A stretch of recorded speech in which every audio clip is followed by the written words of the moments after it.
खबर जम्मू कश्मीर के बडगाम से आ रही है। बडगाम में सुरक्षा बल और आतंकवादियों के बीच मुठभेड़ चल रही है। सुरक्षा बल ने 2 आतंकवादियों को घेर लिया है। सुरक्षा बल और आतंकवादियों में गोलीबारी हो रही है। इससे पहले कल सुरक्षा बल ने शोपियां में 5 आतंकवादियों को मार गिराया था। हमारे साथ इस वक्त की इस बड़ी खबर पर संवाददाता रिफत जुड़ गए हैं। रिफत, इस खबर पर और क्या नई जानकारी मिल रही है? देखिए, अभी भी जो है वहाँ पे ऑपरेशन चल रहा है। ये पठानपोरा एरिया है। जिस तरीके से वहाँ पे 2RR जो है 2 राष्ट्रीय राइफल्स की यूनिट है, वहाँ पे उन्होंने एक ऑर्डिनेंस सर्च ऑपरेशन शुरू किया था। उसके बाद सीआरपीएफ और पुलिस भी इसमें जुड़ गई। जिस तरीके से बाद में पुलिस ने ट्वीट किया और कहा कि पठानपोरा में जो है एनकाउंटर चल रहा है। तो अभी एनकाउंटर में टाइम लगेगा, लेकिन इस एरिया में एक लंबे अरसे के बाद जो है ये एनकाउंटर देखने को मिल रहा है। तो हो सकता है कि स्पेसिफिक इन्फॉर्मेशन मिली हो सुरक्षा बलों को कि वहाँ पे कोई मिलिटेंट छुपे हुए हैं। अभी हालांकि एग्जैक्ट डिटेल्स मालूम नहीं कि क्या 2 मिलिटेंट हो सकते हैं या 2 से ज्यादा होंगे, लेकिन इस तरीके से बताया जा रहा है प्रिलिमिनरी कि 1 से 2 मिलिटेंट वहाँ पे छुपे हो सकते हैं। आप इस खबर पर नजर बना के रखिए। आगे भी इस खबर पर अपडेट के लिए हम आपके पास आते रहेंगे। जम्मू कश्मीर के शोपियां में सुरक्षा बल के जवानों ने मुठभेड़ में 5 आतंकियों को ढेर कर दिया। बीते 4 दिन के अंदर शोपियां में जवानों की आतंकियों से तीसरी बार मुठभेड़ हुई और इस मुठभेड़ में भी सुरक्षा बल के जवानों ने 5 आतंकियों को मार गिराया। आतंकियों की खबर मिलते ही जवानों ने अभियान चलाया और जिस इलाके में आतंकी छिपे थे उसकी घेराबंदी तेज कर दी। इलाके के जंगलों और खेतों से आतंकियों के भागने का अंदेशा था, इसलिए कई जवान पेड़ों की आड़ में तैनात हो गए ताकि आतंकियों को कोई मौका न मिल पाए। मुठभेड़ वाली जगह से कुछ दूरी पर सुरक्षा बल की कई बख्तरबंद गाड़ियां भी मौजूद रहीं और जवान भी पूरी तरह मुस्तैद दिखे। कुछ घंटे चली मुठभेड़ के बाद वहां छिपे 5 आतंकियों को मार गिराया गया। 7 तारीख को 5 मिलिटेंट मारे गए, 8 तारीख को 4 मिलिटेंट मारे गए थे और आज 5 मिलिटेंट मारे गए। तो इस तरीके से पिछले 4 दिनों में 14 मिलिटेंट शोपियां डिस्ट्रिक्ट में मारे गए। राज्यसभा चुनाव से पहले राजस्थान की सियासत गर्मा गई है। राज्य के मुख्यमंत्री अशोक गहलोत ने बीजेपी पर विधायकों की खरीद फरोख्त का गंभीर आरोप लगाया है। राजस्थान के सीएम ने बीजेपी पर आरोप लगाया कि कांग्रेस के कुछ विधायकों को 25 करोड़ रुपए तक की पेशकश की गई है, लेकिन उनके विधायक एकजुट हैं। करोड़ों अरबों रुपए ले आ रहे हैं। आप बताइए कि क्या तो सुन रहे हैं कैश ट्रांसफर हो रहे हैं जयपुर के अंदर। कौन बेच रहा है और बांटने के लिए एडवांस बातें हो रही है। आप दीजिए 10 करोड़ एडवांस दे दीजिए, बाद में 10 और देंगे, फिर 5 और देंगे। क्या हो रहा है? वो खुला गेम हो रहा है। साथ ही अशोक गहलोत ने कांग्रेस विधायकों के एकजुट होने और किसी तरह के लोभ लालच में नहीं आने का दावा किया है।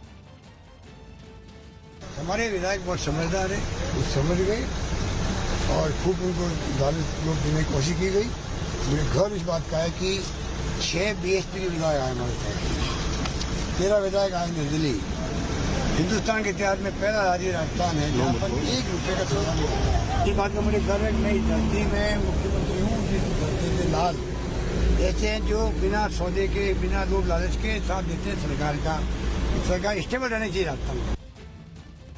गहलोत सरकार ने भ्रष्टाचार निरोधक ब्यूरो के डीजी को चिट्ठी लिखकर कांग्रेस सरकार गिराने की साजिश की शिकायत की है।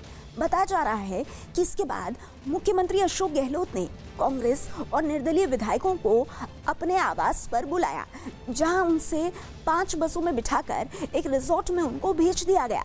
दावा है कि कर्नाटक की तर्ज पर राजस्थान की सरकार को गिराने की साजिश है। राजस्थान से राज्यसभा चुनाव की 3 सीटों पर चुनाव होना है। उससे पहले ही राजस्थान में सियासी हलचल तेज हो गई है। अमित शाह ने, इन्होंने बीजेपी वालों ने जिस तरीके से इस प्रदेश की, देश की राजनीति को बेड़ा गर्क कर दिया, इन्होंने मंडी लगा दी और ये राजस्थान की सेहत के लिए, देश की सेहत के लिए, लोकतंत्र के लिए अच्छा नहीं है। जिस तरीके से इन लोगों ने किया है प्रदेश में, सतीश पूनिया एंड पार्टी ने, और इन्होंने वहाँ दिल्ली में जो किया है वो, लेकिन वो इनके मंसूबे पूरे नहीं होने देंगे। दिल्ली समेत पूरे एनसीआर में शाम होते ही अचानक मौसम का मिजाज बदल गया। दिल्ली के लोग पिछले कुछ दिनों से भीषण गर्मी का सामना कर रहे थे, लेकिन शाम होते ही अचानक आसमान में अंधेरा छा गया और तेज हवाएं चलने लगी। देखते ही देखते तूफान और बारिश एक साथ शुरू हो गए। बारिश ज्यादा देर तो नहीं हुई, लेकिन जमकर हुई, जिसकी वजह से तापमान में गिरावट आई और मौसम सुहाना हो गया। दिल्ली ही नहीं, नोएडा में भी आसमान से जमकर पानी बरसा। भीषण गर्मी की मार झेल रहे लोगों के लिए ये बारिश राहत देने वाली रही। हालांकि बारिश के साथ हवाएं इतनी तेज चलीं कि कई जगहों पर नुकसान की खबरें भी आईं। दिल्ली और नोएडा को जोड़ने वाले डीएनडी फ्लाईवे पर लगी एक भारी भरकम होर्डिंग अचानक गिर गई। जबकि दिल्ली में मानसून के पहुंचने में अभी 20 दिन से ज्यादा का वक्त बाकी है, लेकिन मौसम विभाग का अनुमान यह है कि आने वाले कुछ दिन एनसीआर में रहने वाले लोगों के लिए गर्मी से राहत देने वाले रहेंगे, क्योंकि 15 जून तक दिल्ली में रुक रुक कर बारिश होने का अनुमान जताया गया है। हालांकि आने वाले दिनों में मौसम विभाग ने किसी तूफान की आशंका नहीं जताई। इस दौरान तापमान में भी गिरावट दर्ज की जाएगी। अधिकतम तापमान 38 डिग्री से ऊपर नहीं जाएगा, जबकि पिछले कुछ दिनों से दिल्ली का तापमान 40 डिग्री के पार रिकॉर्ड किया जा रहा था। हिमाचल प्रदेश के चंबा में 4 बच्चे नदी में फंस गए। बताया गया कि जिस वक्त चारों बच्चे नदी को पार कर रहे थे, उसी वक्त नदी उफान पर आ गई। सभी बच्चे नदी के तेज बहाव में फंस गए। जैसे ही इसकी जानकारी लोगों को लगी, उन्होंने चारों बच्चों को बचाने की कोशिश शुरू कर दी, लेकिन नदी का बहाव इतना तेज था कि जरा सी गलती सभी की जान ले सकती थी। ऐसे में लोगों ने पहले एक रस्सी ली, फिर एक दूसरे का हाथ थामकर बच्चों के पास पहुंचे और फिर उन्हें सुरक्षित बाहर निकाल लिया। सिख धर्म की सबसे बड़ी संस्था एसजीपीसी यानी शिरोमणि गुरुद्वारा प्रबंधक कमेटी के अध्यक्ष गोविंद सिंह लोंगोवाल को अकाली दल की कोर कमेटी का सदस्य बनाए जाने पर पंजाब की राजनीति गर्मा गई। कांग्रेस ने तो लोंगोवाल के एसजीपीसी के अध्यक्ष पद से इस्तीफा देने की मांग भी शुरू कर दी, जिन्हें 2 दिन पहले शिरोमणि अकाली दल की कोर कमेटी का सदस्य बनाया गया और वो अकाली दल की मीटिंग में भी शामिल हुए। गोविंद सिंह लोंगोवाल एसजीपीसी का अध्यक्ष बनने से पहले अकाली दल के 2 बार विधायक और पंजाब सरकार में मंत्री भी रह चुके हैं। हालांकि अब उनके अकाली दल की कोर कमेटी का सदस्य बनने पर कांग्रेस ने सवाल उठा दिए। धर्म को राजनीति में नहीं लेके जाना चाहिए, इसलिए उनको इस्तीफा देना चाहिए। अगर उन्हें राजनीति करनी है तो इस्तीफा देके अपनी राजनीति करें।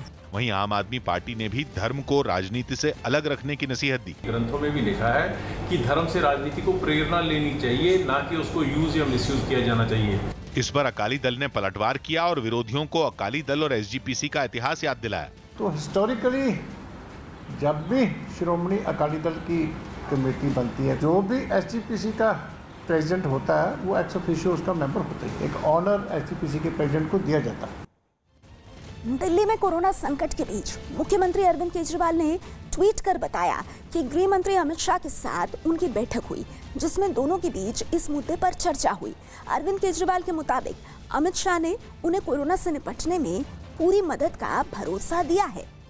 दिल्ली के सीएम अरविंद केजरीवाल ने ट्वीट किया और लिखा, अमित शाह से मुलाकात कर दिल्ली में कोरोना के हालात पर विस्तार से चर्चा की। उन्होंने सभी प्रकार के सहयोग का आश्वासन दिया है। अमेरिका के ह्यूस्टन में अफ्रीकी मूल के अमेरिकी नागरिक जॉर्ज फ्लॉयड की अंतिम यात्रा के लिए लोगों की भारी भीड़ उमड़ी। जॉर्ज फ्लॉयड की मिनेसोटा में पुलिस हिरासत में मौत हो गई, जिसके बाद उनके ताबूत को फूलों से सजी एक बग्घी में रखकर कब्रिस्तान तक ले जाया गया। उनकी अंतिम यात्रा को देखने के लिए रास्ते के दोनों तरफ लोगों की भारी भीड़ नजर आई। इससे पहले जॉर्ज फ्लॉयड के ताबूत को पुलिस की गाड़ी में ह्यूस्टन लाया गया, जहां उसे अंतिम दर्शन के लिए एक चर्च में रखा गया। वहां पाबंदी के बावजूद बड़ी तादाद में लोग जॉर्ज फ्लॉयड को आखिरी बार देखने के लिए इकट्ठा हुए। इस दौरान आने वाले चुनावों में राष्ट्रपति पद के उम्मीदवार जो बाइडेन ने भी वीडियो कॉन्फ्रेंसिंग के जरिए उनके परिवार वालों से बातचीत की। Because when there is justice for George Floyd, we will truly be on our way to racial justice in America. अंतिम दर्शन की रस्म पूरी होने के बाद उनके ताबूत को अंतिम यात्रा के लिए कब्रिस्तान ले जाया गया। महाराष्ट्र में कोरोना के बढ़ते मरीजों के बीच मुख्यमंत्री उद्धव ठाकरे ने फिर से लॉकडाउन बढ़ाने की बात कही है। मुख्यमंत्री कार्यालय की ओर से जारी बयान में कहा गया कि अगर लोग नियमों का पालन नहीं करते हैं तो फिर से लॉकडाउन बढ़ाया जा सकता है। दरअसल अनलॉक 1 में छूट मिलने के बाद लोग सड़कों पर निकलने लगे हैं और सोशल डिस्टेंसिंग का पालन नहीं कर रहे हैं। इसके अलावा महाराष्ट्र में लगातार कोरोना के मरीज बढ़ रहे हैं। मुंबई में ही कोरोना के मरीज बढ़कर 51,000 के पार पहुंच गए हैं। इस बीच आपको बता दें, महाराष्ट्र के मुख्यमंत्री कार्यालय की ओर से किए गए ट्वीट में लिखा गया है, सरकार मिशन बिगिन अगेन के लिए सतर्क कदम उठा रही है। हमने लॉकडाउन को चरणबद्ध तरीके से लागू किया और वैसे ही इसे हटाना भी होगा। खतरा अभी टला नहीं है, लेकिन हम कोरोना से लड़ते वक्त भी अर्थव्यवस्था को ठप नहीं कर सकते। अगर लॉकडाउन में ढील से खतरा पैदा होने लगेगा तो हम लॉकडाउन को फिर से लागू करने के लिए मजबूर होंगे। राजस्थान की सीमाओं पर सख्ती की वजह से ट्रैफिक जैम में फंसे लोगों की परेशानी बढ़ गई। कोरोना मरीजों को हो रही बढ़ोतरी को देखते हुए गहलोत सरकार ने दूसरे राज्यों से लगी अपनी सीमाओं पर एक हफ्ते के लिए सख्ती बढ़ा दी, जिसका असर राजस्थान पंजाब सीमा पर भी देखने को मिला, जहां राजस्थान पुलिस ने सड़क पर बैरिकेड लगाकर पंजाब से आने वाली गाड़ियों को रोक दिया। इस कार्रवाई से नाराज कुछ लोग पुलिस वालों से बहस करते दिखे, मगर पुलिस वालों ने उन लोगों को आगे नहीं जाने दिया। पुलिस के इस सख्त रुख को देखकर कई लोग वहां से लौटने लगे। हालांकि जो जैम में फंसे रहे उन्हें इस भीषण गर्मी में परेशानी उठानी पड़ी। बठिंडा से गंगानगर जाना है, जो है परेशानी इसको निकालें, एक बार ट्रैफिक को निकालें। बहुत ज्यादा तकलीफ, हम पता ही नहीं, सुबह तो गए, आधी घंटा पहले गए हैं, कोई बात ही नहीं थी ऐसी। कमोबेश ऐसी ही तस्वीरें झुंझुनू जिले से भी सामने आईं, जहां राजस्थान पुलिस ने हरियाणा की ओर से आने वाली गाड़ियों को भी बॉर्डर पर ही रोक दिया। प्रधानमंत्री मोदी ने इजरायल के प्रधानमंत्री बेंजामिन नेतन्याहू से कोरोना पर बातचीत की। इसमें कोरोना के बाद आपसी सहयोग बढ़ाने पर चर्चा की गई। प्रधानमंत्री नरेंद्र मोदी ने ट्वीट कर खुद इस बातचीत के बारे में जानकारी दी। पीएम मोदी ने नेतन्याहू को रिकॉर्ड बनाते हुए 5वीं बार प्रधानमंत्री बनने पर बधाई भी दी। पीएम मोदी ने कोरोना से हालात ठीक होने पर इजरायल के प्रधानमंत्री को भारत दौरा करने का निमंत्रण भी दिया है। इजरायल के पीएम से बातचीत के बाद प्रधानमंत्री मोदी ने ट्वीट किया और लिखा, मेरे मित्र प्रधानमंत्री नेतन्याहू के साथ बड़ी अच्छी बातचीत हुई कि कैसे भारत इजरायल कोविड के बाद की दुनिया में सहयोग कर सकते हैं। साथ ही उन्हें रिकॉर्ड 5वीं बार प्रधानमंत्री पद संभालने के लिए बधाई दी। आने वाले दिनों में भारत इजरायल की साझेदारी और मजबूत होगी। बंगाल की राजधानी कोलकाता में मॉल तो खुल गए, लेकिन ज्यादातर दुकानें बंद ही रहीं। अनलॉक 1 में सरकार की ओर से इजाजत मिलने के बाद लंबे समय से बंद सभी मॉल खोल दिए गए और लॉकडाउन के बाद जब मॉल खुला तो वहां कुछ ही दुकानें खुली नजर आईं, जबकि ज्यादातर दुकानें बंद रहीं। मॉल के एक अधिकारी ने बताया कि कोरोना से सुरक्षा के पुख्ता इंतजाम करने के बाद मॉल खोला गया। वहीं मॉल में खरीदारी करने पहुंचे लोग नियमों का पालन करते हुए कतार में खड़े दिखे। इस दौरान लोगों ने मास्क लगाने के साथ एक दूसरे से जरूरी दूरी बनाए रखी। इतना ही नहीं, मॉल में घुसते ही लोगों की थर्मल स्क्रीनिंग की गई और सैनिटाइजर से उनका हाथ साफ करवाया गया। वहीं सोशल डिस्टेंसिंग के नियमों के पालन के लिए सीढ़ियों पर भी निशान बनाए गए और लोगों को जागरूक करने के लिए वहां LED स्क्रीन लगवाई गई। ग्रेजुअली स्टोर्स खोल रहे हैं, जो मंडे जितने खुले थे कल उससे ज़्यादा खुले, आज अभी उससे ज़्यादा खुल रहे थे। होपफुली बाई वीकेंड मेरा सारे स्टोर्स खुल जाएंगे। कई निजी और विदेशी कंपनियों ने अपने कर्मचारियों की सुरक्षा को ध्यान में रखकर फिलहाल दुकानें नहीं खोली, लेकिन कम दुकानें खुलने के बाद भी करीब 6000 लोगों ने मॉल में खरीदारी की। केंद्र सरकार ने हाइड्रोक्सीक्लोरोक्वीन दवा के निर्यात पर पाबंदी हटाने को लेकर मंजूरी दे दी है। हाइड्रोक्सीक्लोरोक्वीन कोरोना के इलाज में काम आ रही है और घरेलू जरूरतों को देखते हुए सरकार ने 25 मार्च को हाइड्रोक्सीक्लोरोक्वीन के निर्यात पर पाबंदी लगाई थी। भारत ने 100 से ज्यादा देशों को मदद और निर्यात के तौर पर हाइड्रोक्सीक्लोरोक्वीन दवा भेजी थी। निर्यात की छूट मिलने के बाद भी हाइड्रोक्सीक्लोरोक्वीन बनाने वाली कंपनियों को 20% उत्पादन का घरेलू मार्केट में सप्लाई करना होगा। महाराष्ट्र में जलगांव के एक सरकारी अस्पताल से कुछ दिन पहले लापता हुआ कोरोना मरीज का शव उसी अस्पताल से मिलने पर कई सवाल खड़े हो गए। न्यूज़ 18 को मिली जानकारी के मुताबिक 80 साल की बुजुर्ग का शव उसी सरकारी अस्पताल के एक टॉयलेट से मिला जहां उसका कोरोना का इलाज चल रहा था। बताया गया कि यह महिला बीते 8 दिन से लापता थी, जिसकी गुमशुदगी की रिपोर्ट थाने में दर्ज भी कराई गई। इस बुजुर्ग को जलगांव के सिविल अस्पताल में 1 जून को भर्ती कराया गया था और 2 जून को वो लापता हो गई, जिसके 8 दिन बाद बीत जाने के बाद 10 जून को अस्पताल के एक टॉयलेट से उसका शव मिला। सरकार के दिशा निर्देशों के मुताबिक जिस अस्पताल में कोरोना मरीजों का इलाज होता है उसके टॉयलेट दिन में 3 बार साफ करना जरूरी है, लेकिन जब 8 दिन तक किसी मरीज का शव वहां पड़ा रहा तो ऐसे में अस्पताल प्रशासन पर लापरवाही का आरोप लगा और राज्य सरकार ने इस मामले में जांच के आदेश दे दिए। बहुत ही बड़ा नेग्लिजेंस सिविल हॉस्पिटल की तरफ से, एडमिनिस्ट्रेशन की तरफ से उनके हुआ है। जो भी दोषी पाए जाएंगे उनके ऊपर कड़ी से कड़ी कार्रवाई की जाएगी। शक्ति कपूर का सिर पर ड्रम रखकर घर से बाहर जाने का एक वीडियो वायरल हो गया। शक्ति कपूर का लॉकडाउन में छूट मिलते ही सिर पर ड्रम रखकर घर से बाहर जाने का एक वीडियो सोशल मीडिया पर वायरल हो गया, जिसमें वो ये कहते दिखाई दिए कि वो इसमें शराब भरकर लाएंगे। दारू लेने जा रहा हूं।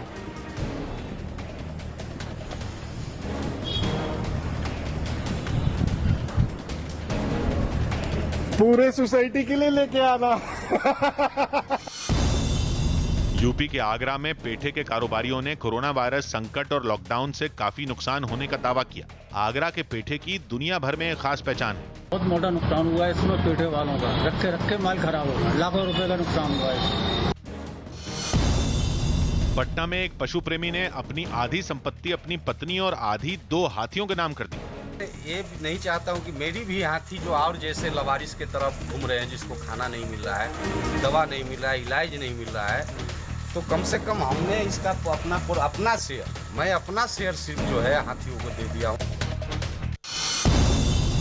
जम्मू कश्मीर में कश्मीरी पंडित समुदाय से आने वाले कुछ सरपंचों ने सुरक्षा की मांग की।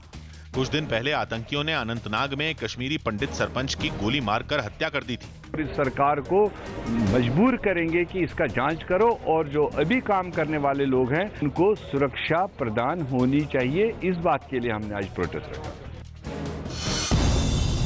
अपनी फिल्म गुलाबो सिताबों के ऑनलाइन रिलीज होने से पहले अमिताभ बच्चन ने एक वीडियो सोशल मीडिया पर शेयर किया और प्रशंसकों को अपनी फिल्म से जुड़े कुछ शब्द बोलने का एक चैलेंज दिया। गुलाबों के खटर पटर से तितर बितर सिताबों के अगर मगर से उधर पुधर 5 बार बोलना है आपको, ये जबड़ा टूट जाएगा आपका, कोशिश कीजिए, टंग ट्विस्टर है ये।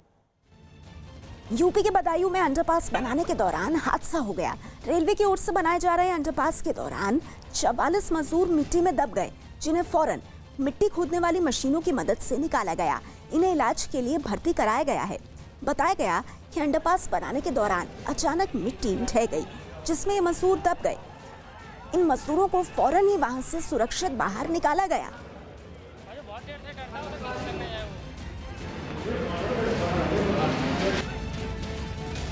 यहाँ पे कुल मिला के 44 वर्कर काम कर रहे थे, जिनमें से 4 लोग उसमें दब गए थे। उनको रेस्क्यू करके निकाल लिया गया है। 3 थोड़े सीरियस हैं, उनको जिला अस्पताल में भर्ती कराया गया है, उनको चोटें आई हैं। बाकी लोग ठीक हैं, स्थिति नॉर्मल है।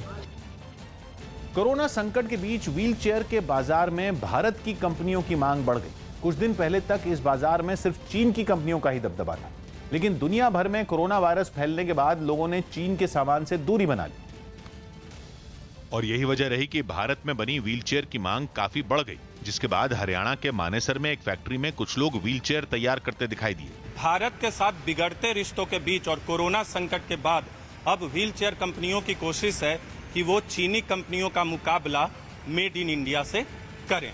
दावा है कि कुछ दिन पहले तक भारत में बनी व्हीलचेयर की मांग नहीं थी। ज्यादातर लोग चीन में बनी व्हीलचेयर ही खरीदना चाहते थे, लेकिन कोरोना वायरस संकट के बाद तस्वीर बदल गई। हमारे को फोन आ रहे हैं, जिन लोगों को हम लोग पिछले 1-1.5 साल से कोशिश कर रहे थे कि उनको हम अपने डीलर्स बनाएं, आज सामने से चल के उनका फोन आ रहा है। राज्यसभा चुनाव में विधायकों को तोड़ने की आशंका के बाद राजस्थान कांग्रेस ने अपने विधायकों को एक रिजॉर्ट में भेज दिया।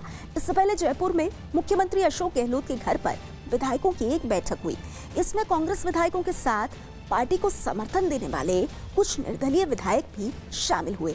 बैठक खत्म होने के बाद सभी विधायकों को एक रिजॉर्ट में भेज दिया गया। इन विधायकों को बसों में बैठाकर रिजॉर्ट तक पहुंचाया गया। बताया गया कि रिजॉर्ट में इन विधायकों को रखने के लिए कुल 34 कमरे बुक कराए गए हैं। यहाँ पर मुख्यमंत्री अशोक गहलोत ने आशंका जताई कि बीजेपी विधायकों को तोड़ने की कोशिश कर रही है। इसी के लिए कांग्रेस सतर्कता सावधानी बरत रही है। हैदराबाद के एक अस्पताल में मारपीट के विरोध में डॉक्टरों ने प्रदर्शन किया। आरोप है कि एक मरीज की मौत के बाद उसके घर वालों ने कुछ डॉक्टरों को पीट दिया, जिसके विरोध में डॉक्टर अस्पताल के बाहर धरने पर बैठ गए। मारपीट की घटना से वो इतने गुस्से में थे कि उन्होंने अस्पताल में भर्ती दूसरे मरीजों का भी इलाज रोक दिया। उन्होंने अस्पताल प्रशासन और पुलिस से तुरंत उन्हें सुरक्षा देने की मांग की। वो लोग एक दूसरे से दूरी बनाकर सड़क पर बैठ गए और टॉर्च जलाकर नारेबाजी करते भी दिखाई दिए। डॉक्टरों के धरने पर बैठने की खबर सुनते ही अस्पताल में अफरा तफरी मच गई, क्योंकि वहां ज्यादातर कोरोना के मरीज भर्ती थे। जिसके बाद पुलिस उन्हें समझाने पहुंच गई, लेकिन गुस्साए डॉक्टरों पर इसका कोई असर नहीं हुआ। बाद में उन्होंने जुलूस भी निकाला। खबर है कि पुलिस ने डॉक्टरों के साथ मारपीट करने वालों के खिलाफ केस दर्ज कर लिया। महाराष्ट्र में पिछले 24 घंटों में कोरोना के 3254 नए मरीज सामने आए हैं और 149 लोगों ने दम तोड़ा है। इसके बाद राज्य में कोरोना मरीजों की संख्या बढ़कर 94,041 हो गई है। राज्य में अब तक कोरोना से 3,438 मरीजों की मौत हो चुकी है। वहीं 44,517 लोग इलाज के बाद ठीक हुए हैं। मुंबई की बात करें तो यहाँ पर 52,667 कोरोना मरीज हैं और अब तक 1,857 लोग दम तोड़ चुके हैं। पिछले 24 घंटों में मुंबई में 1,567 नए मरीज सामने आए और 97 मरीजों की मौत हुई है।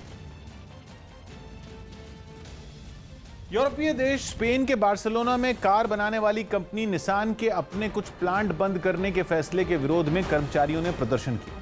जापान की निसान कंपनी ने कोरोना वायरस के कारण कारों की मांग में भारी कमी को वजह बताते हुए पिछले महीने उत्तर पूर्वी स्पेन में अपने प्लांट बंद करने का ऐलान किया था, जिसके बाद नौकरी छिन जाने के डर से सैकड़ों कर्मचारी स्पेन के बार्सिलोना में सड़कों पर उतर आए।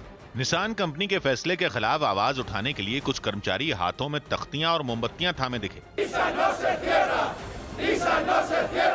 प्रदर्शन में कुछ ताबूतों में निसान कंपनी के यूरोपीय और अंतर्राष्ट्रीय सीईओ की तस्वीरें लगे पुतले रखे नजर आए। प्रदर्शनकारियों ने इन ताबूतों को लेकर मार्च निकाला और फिर उनमें आग ही लगा दी। विरोध जताने के लिए प्रदर्शनकारियों ने बीच सड़क पर पटाखों की लड़ियां जला दी।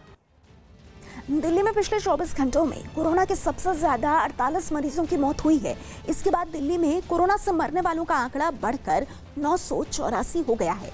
दिल्ली में पिछले 24 घंटों में कोरोना के 1,501 नए मरीज बढ़े हैं। इससे कोरोना की संख्या बढ़कर 32,810 हो गई है। वहीं 24 घंटों में 384 मरीज ठीक भी हुए हैं। गुजरात के छोटा उदयपुर में एक कुएं में गिरे तेंदुए को बचा लिया गया। कुएं में गिरे इस तेंदुए को बाहर निकालने में वन विभाग के लोगों को काफी परेशानी हुई, क्योंकि वो तेंदुआ कुएं के अंदर 15 फीट की गहराई में फंसा हुआ था, जिसकी जानकारी मिलते ही वन विभाग के लोग वहां पहुंचे और काफी मेहनत के बाद उसे बाहर निकाल लिया।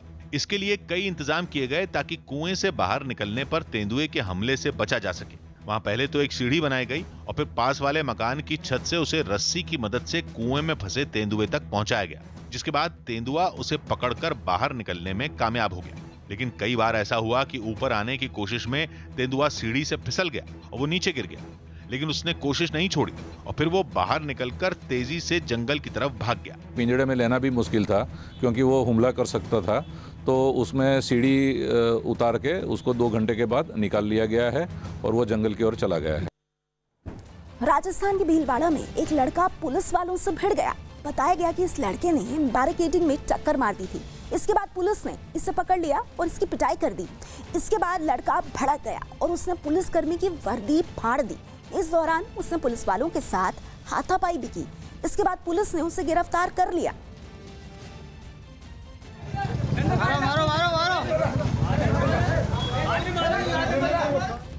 गुजरात में कोरोना के बढ़ते मरीजों के बाद अहमदाबाद नगर निगम ने एक 104 नंबर की आपात सेवा शुरू की है। इस पर फोन करते ही 1 घंटे से भी कम वक्त में एम्बुलेंस मरीज के दरवाजे पर पहुंच जाएगी। बताया गया कि उस एम्बुलेंस में डॉक्टरों की एक टीम होगी जो घर पर ही पहले मरीज की जांच करेगी और जरूरी दवाएं देगी, और अगर मरीज में कोरोना के लक्षण पाए गए तो उसे अस्पताल या कोरोना की जांच के लिए भेज दिया जाएगा। इसके लिए अहमदाबाद नगर निगम की 40 एम्बुलेंसेस 24 घंटे तैनात रहेंगी।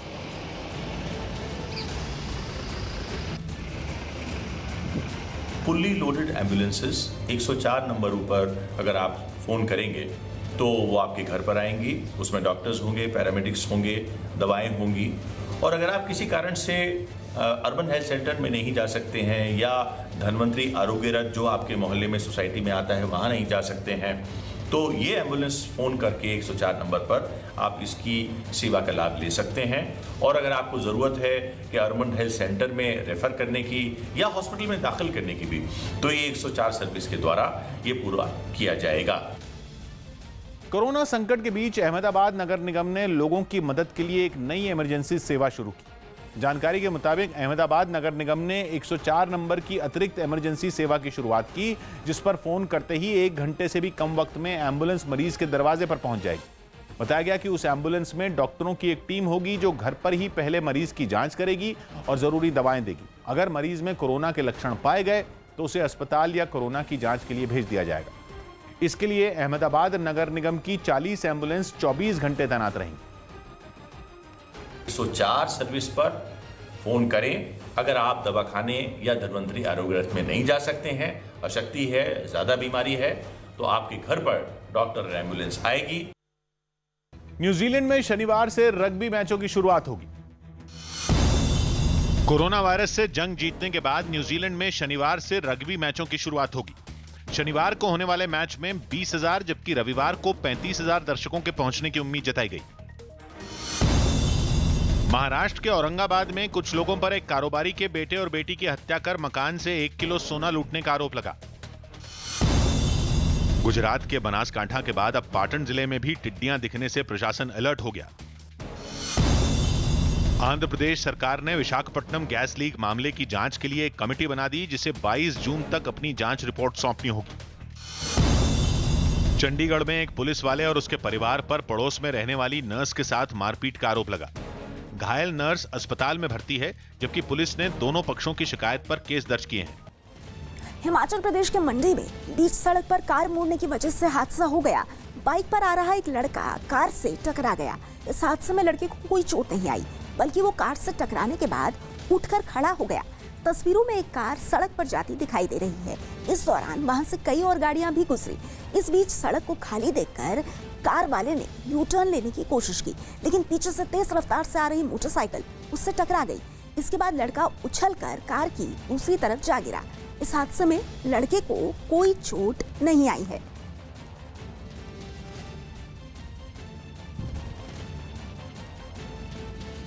सीरिया के कस्तून शहर में भारी गोलाबारी से कई इलाके तबाह हो गए। खबर है कि रूस के साथ मिलकर सीरिया की सेना ने विद्रोहियों पर जोरदार हमला किया, जिसकी वजह से पूरा शहर बम धमाकों और गोलियों से गूंज उठा। भारी गोलाबारी से चारों तरफ धुआं फैल गया। इस हमले में सैकड़ों मकान भी तबाह हो गए। बताया गया कि पड़ोसी देश तुर्की के समर्थन वाले विद्रोहियों को भगाने के लिए ही बम गिराए गए। इस हमले से पहले वहां रहने वाले लोगों को हटा लेने का दावा भी किया गया। गुजरात के मेहसाणा में जोरदार बारिश के बाद लोगों के घरों में पानी भर गया। इसकी वजह से लोगों को काफी मुश्किलों का सामना करना पड़ा। लगातार बारिश होने के बाद लोगों के घर तालाब बन गए। घरों में घुटनों घुटनों तक पानी भर गया। लोग पानी के बीच खड़े होकर घर का सामान बचाते दिखाई दिए। बताया गया कि लोगों के घरों में बारिश का पानी घुसने से उनका सामान भीग गया।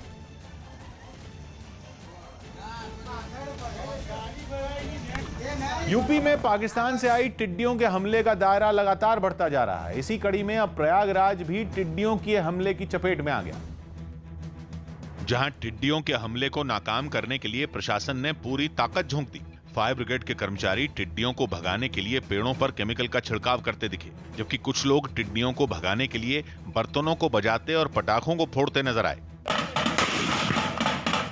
प्रशासन और लोगों की इस कोशिश की बदौलत टिड्डियों का ये दल वहां ज्यादा देर ठहर नहीं सका। हालांकि बहुत सी टिड्डियां प्रशासन की इस कार्रवाई में मारी भी गईं। काफी संख्या में टिड्डी दल मारे भी गए हैं। जो कुछ बचे हैं वो छिटक करके इधर उधर फैले हैं। प्रयागराज में टिड्डियों के हमले की खबर मिलने के बाद कानपुर में भी प्रशासन सतर्क हो गया। साथ ही प्रशासन ने दो तरफ से टिड्डियों के हमले की आशंका को देखते हुए किसानों को भी अलर्ट कर दिया। ढोल है, मंजीरे हैं, धुआं है और थालियां इस तरीके से उन्हें भगाने की कोशिश में लगा हुआ सब किसान। दिल्ली के पास गाजियाबाद में स्वास्थ्य विभाग के कर्मचारी की लापरवाही सामने आई है। ये स्वास्थ्य कर्मी खुले में पीपी किट को फेंकता दिखाई दिया। इसका वीडियो एक आदमी ने बना लिया। वीडियो में दिखाई दिया कि एम्बुलेंस से एक कर्मचारी उतरने के बाद पीपी किट को एक खाली मैदान में फेंक देता है, लेकिन जैसे ही उससे पता चलता है कि पीपी किट फेंकने का वीडियो बना लिया गया है, तो वो उस पीपी किट वाले थैले को फिर से उठाकर अपनी एम्बुलेंस में रख लेता है।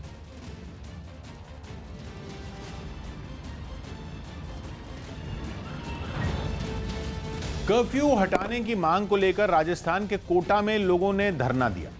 कोरोना वायरस से सबसे ज्यादा प्रभावित राजस्थान के 5 जिलों में कोटा भी है। ऐसे में कोरोना वायरस के बढ़ते मामलों पर काबू पाने के लिए वहां के 17 में 10 पुलिस थाना इलाकों में कर्फ्यू लागू है। लेकिन कर्फ्यू से परेशान होकर कोटा के मेहरापाड़ा इलाके के लोगों ने धरना दे दिया।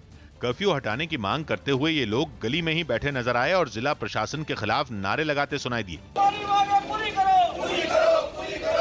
लोगों का आरोप है कि 90 दिन से भी ज्यादा वक्त से उनके इलाके में कर्फ्यू लगा है। ऊपर से उसे 30 जून तक बढ़ा दिया गया है। ऐसे में लोगों के सब्र का बांध टूट गया और वो सड़क पर उतर आए। हालांकि धरने की जानकारी मिलते ही पुलिस लोगों को समझाने पहुंच गई। काफी परेशान हो चुके हैं। 90 दिन की अवधि से ऊपर हो चुका है। इस मार्केट को खुलवाया जाए और जनता का सहयोग करें। आज की ताजा खबर जारी है, मैं हूं किशोर अजवाणी। और आइए इस वक्त की बड़ी खबरों पर एक नजर डालते हैं।